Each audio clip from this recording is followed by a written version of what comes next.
Assalamualaikum warahmatullahi wabarakatuh. Anak-anakku yang soleh dan soleha, Alhamdulillah bertemu lagi di pembelajaran Al-Islam.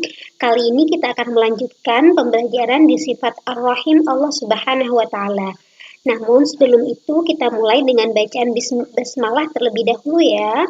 Bismillahirrahmanirrahim. Semoga Allah mudahkan pertemuan kita di pagi kali ini.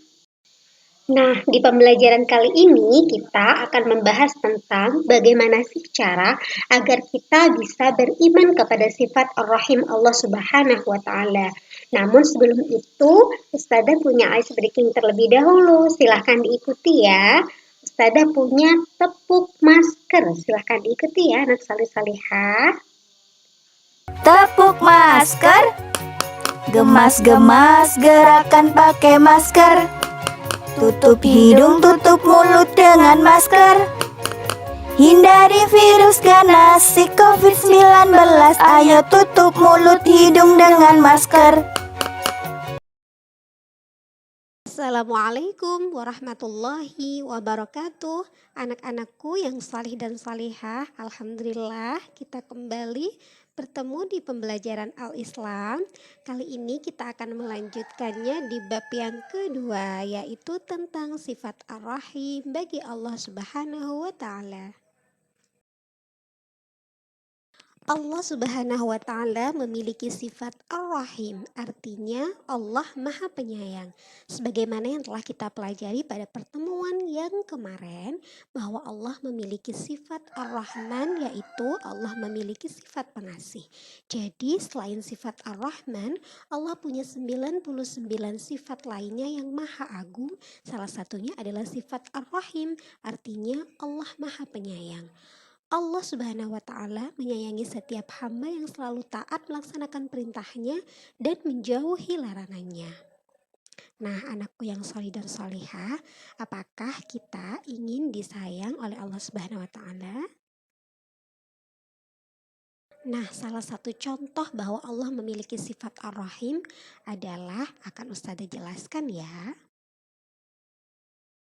Contoh yang pertama adalah Allah Subhanahu wa Ta'ala akan memberikan pahala kepada orang yang beriman dan beramal saleh.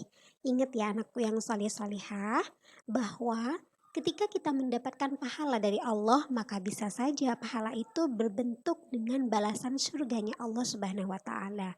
Jadi intinya, jikalau kita berbuat baik kepada orang lain dalam keadaan diri kita beriman dan beragama Islam, beriman kepada Allah Subhanahu wa Ta'ala, percaya kepada seluruh sifat-sifat Allah, percaya kepada malaikat Allah, nabi Allah, dan melakukan setiap perbuatan baik karena Allah, niscaya kita akan mendapatkan pahala oleh Allah Subhanahu wa Ta'ala, dari Allah Subhanahu wa Ta'ala.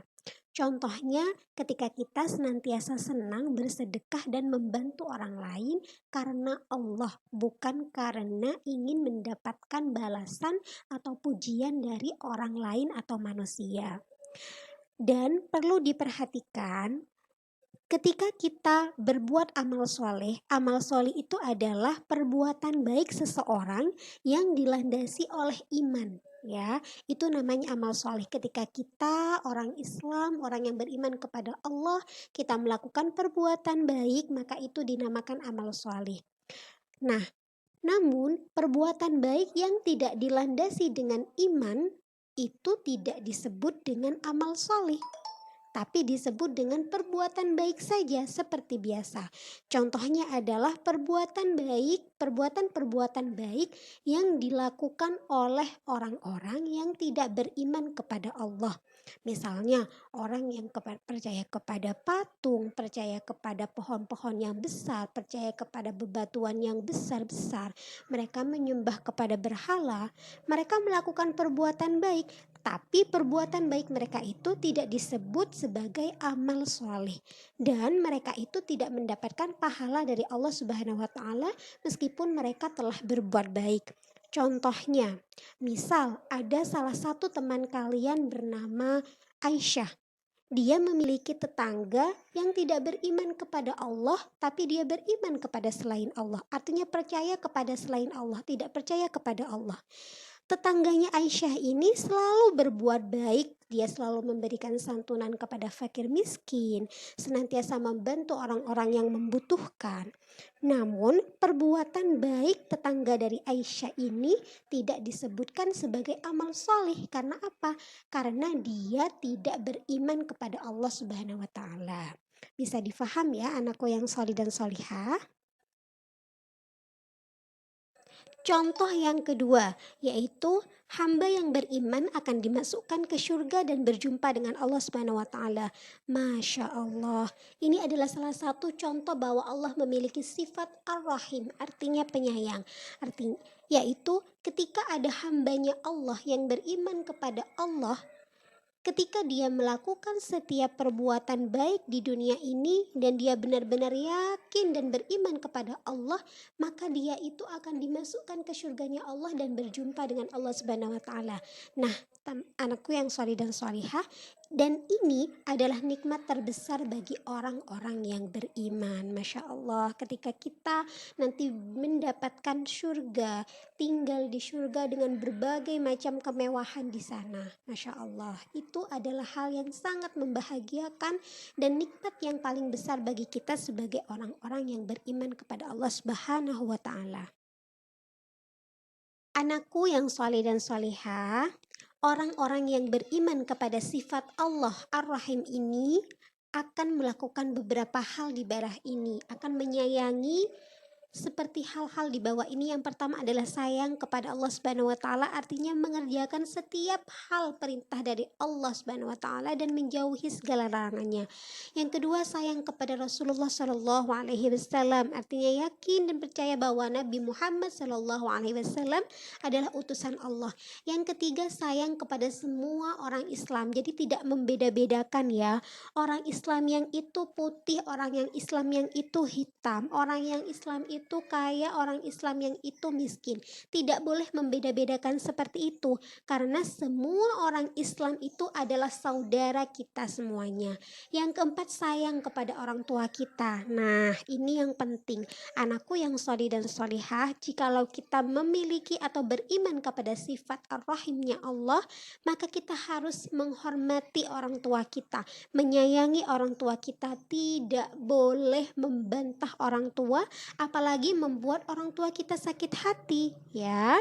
Apalagi pada masa daring seperti ini, di masa pandemi kita belajar di rumah, jangan sampai kita merepotkan orang tua kita, apalagi membuat orang tua kita marah ya. Kita harus mandiri. Yang kelima, sayang kepada guru kita atau ustadz dan ustadzah kita. Ketika bertemu dengan guru, menyampaikan salam, hormat kepada guru, melaksanakan setiap tugas tepat waktu ya. Yang keenam, sayang kepada saudara kita. Saudara kita, misal kita memiliki adik, memiliki kakak, tidak boleh sering bertengkar ya. Yang ketujuh, sayang kepada teman kita. Artinya sayang ini adalah peduli dengan teman kita. Jikalau teman kita ada yang sakit, maka kita harus menjenguknya. Jikalau teman kita membutuhkan sesuatu, misalnya pensilnya hilang, kita harus memberikannya pinjaman. Misalnya juga teman kita ada barang-barang yang hilang, kita juga mesti harus membantu mencarinya. Yang kedelapan adalah sayang kepada semua makhluk hidup ya. Ini perlu diperhatikan. Ketika kita memiliki hewan peliharaan di rumah atau memiliki bunga-bunga yang dirawat oleh orang tua kita, maka kita tidak boleh sembarangan membiarkannya begitu saja. Kita harus memberinya makan, menjaganya, memberikan tempat tinggal yang layak dan lain sebagainya.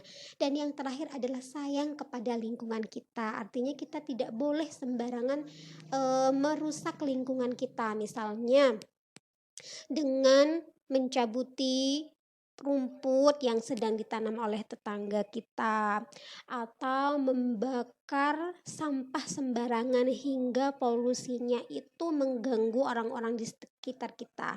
Naudzubillah. Maka anakku yang sholih dan sholihah, perlu diketahui ya nak ya, kita harus memiliki sifat Ar-Rahim atau beriman kepada sifat Allah Ar-Rahim, maka kita harus memiliki atau berbuat kasih sayang kepada hal-hal seperti yang Ustazah sebutkan tadi. Anakku yang solih dan solihah, coba kalian perhatikan di halaman 31. Di situ sebenarnya ada latihan. Lihat, di situ ada gambar. Perhatikan gambarnya. Ada seorang anak laki-laki, dia sedang menangis, memegangi kakinya. Menurut kalian dia menangis karena apa? Ya, betul sekali. Dia menangis karena dia tiba-tiba barusan jatuh saja dan kakinya itu luka, ya. Kemungkinan kakinya luka. Lalu ada seorang teman yang datang membantunya. Nah, kira-kira menurut kalian si teman ini memiliki sifat ar-rahim apa tidak? Betul sekali, si teman ini memiliki sifat ar-rahim. Maka apa manfaat ketika kita memiliki sifat ar-rahim? Yang pertama, akan mendapatkan pahala dari Allah Subhanahu wa taala, ya. Yang kedua, disayangi dan disukai oleh teman-teman kita. Jadi semua orang lain yang bertemu dengan kita akan suka dan sayang dengan kita, baik terhadap kita karena kita juga baik terhadap mereka. Yang ketiga adalah memiliki banyak teman, ya. Jadi kita akan memiliki banyak teman jikalau kita memiliki sifat kasih sayang kepada teman-teman kita. Namun sebaliknya, coba kalian buka di halaman 32. Di situ juga ada gambar dua orang anak laki-laki. Yang pertama sedang menangis, anak laki-laki yang menangis. Yang kedua anak laki-laki yang tersenyum atau tertawa gembira ria. Kira-kira mereka berdua ini sedang apa ya? Betul sekali, dari gambar ini ada seorang anak laki-laki yang diejek atau entah dijaili atau dibully oleh teman laki-laki yang satunya. Nah, menurut kalian, apakah teman laki-laki ini memiliki sifat ar-rahim atau penyayang? Kira-kira apa akibat dari perbuatan ini? Yang pertama akibatnya adalah akan mendapatkan dosa, ya, karena kita sudah mengganggu orang lain maka kita sudah berdosa kepada orang tersebut. Yang kedua, hidupnya akan penuh dengan kegelisahan, dia tidak tenang. Yang ketiga, dijauhi teman. Dia tidak akan memiliki banyak teman. Karena apa? Karena dia itu senantiasa berbuat buruk terhadap temannya. Yang terakhir, memiliki penyakit hati. Ada dengki, ada sombong, ada jahil dalam hatinya. Na'udzubillah. Inilah hal-hal yang perlu kalian hindari sebagai orang muslim, ya, anakku yang solih-solihah. Alhamdulillah, semoga anakku yang solih dan soleha bisa memahami penjelasan dari Ustadzah ya nak ya. Selanjutnya, yuk kita hafalkan ayat tentang sifat Ar-Rahim. Nah, ayat ini ada di surat Al-Baqarah ayat ke-163. Ustadzah bacakan ya sayang ya, silahkan didengarkan. A'udzu billahi minasyaitonir rajim. Bismillahirrahmanirrahim. Wa ilahukum ilahu wahid. La ilaha illa huwar rahmanur rahim. Artinya, dan Tuhanmu adalah Tuhan yang Maha Esa. Tidak ada Tuhan melainkan Dia yang Maha Pemurah dan Maha Penyayang. Masya Allah, dalam surat ini Allah sudah menjelaskan kepada kita bahwa Allah adalah Tuhan kita yang Esa, Tunggal, dan Allah adalah Tuhan yang Maha Pemurah dan Maha Penyayang. Silahkan dihafalkan ya nak ya.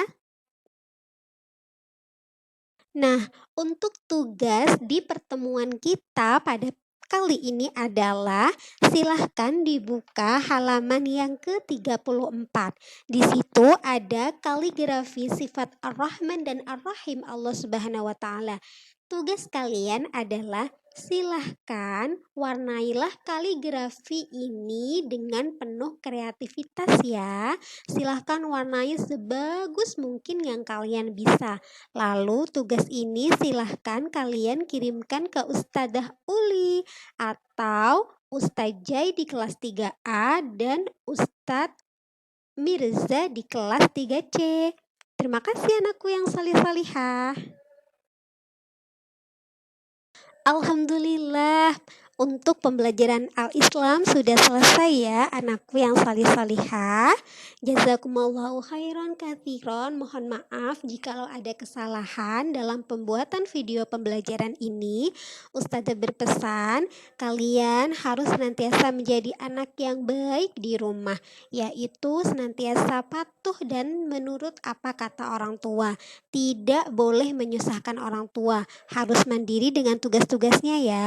Jangan lupa untuk senantiasa sholat 5 waktu dan murojaah hafalannya. Jazakumullahu khairan katsiran. Wassalamualaikum warahmatullahi wabarakatuh.